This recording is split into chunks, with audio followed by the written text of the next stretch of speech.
There is a classification designation used by the State Department called NODIS. It appears in no statute Congress has ever passed.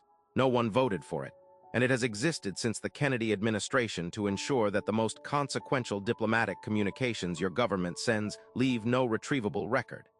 Today you are going to understand something the people around you do not.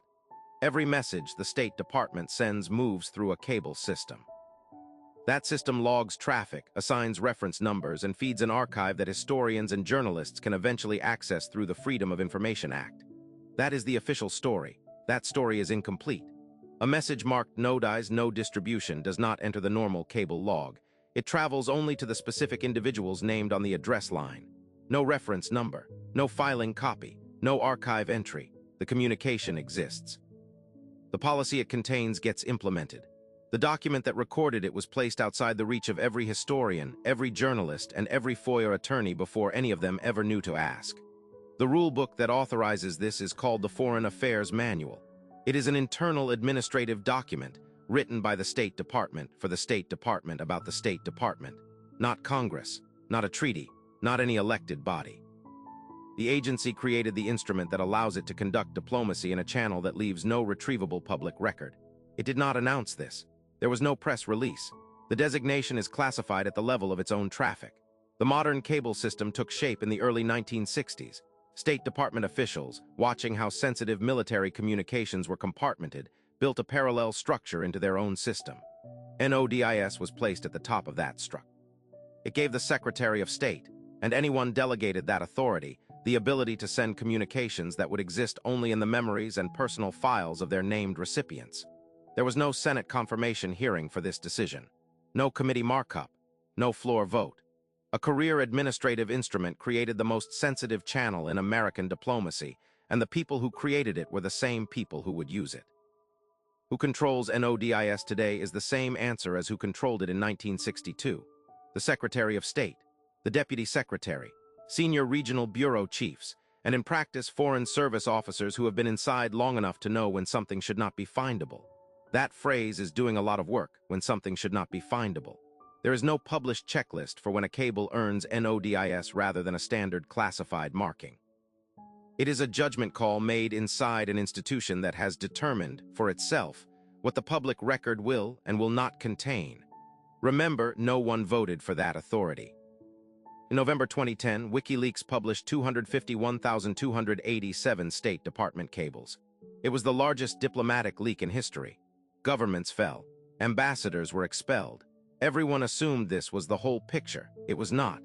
NODIS cables were not in the WikiLeaks archive, not because they were withheld during the breach, because they were never inside the system that was breached. They existed in a separate channel, and that channel simply was not there. File a Freedom of Information Act request for a NODIS cable today. The response will often not say records withheld because that phrasing would confirm a cable exists. It will frequently say no records found. That is technically accurate. The cable was never logged in the retrievable system. It is not being hidden from you. In the formal legal sense, it was never there. This is the mechanism, not concealment. Prior exclusion. The decision was made. The policy was implemented. The document recording it was placed outside the archive before you ever knew to look. And here is the part that should actually worry you: it is completely legal. NODIS does not violate the Federal Records Act. The State Department has argued successfully that certain communications fall within handling exemptions. Courts have not challenged the designation itself. Congress has passed no legislation specifically targeting this tier. To reform this instrument, you would first have to know the full scope of what it protects.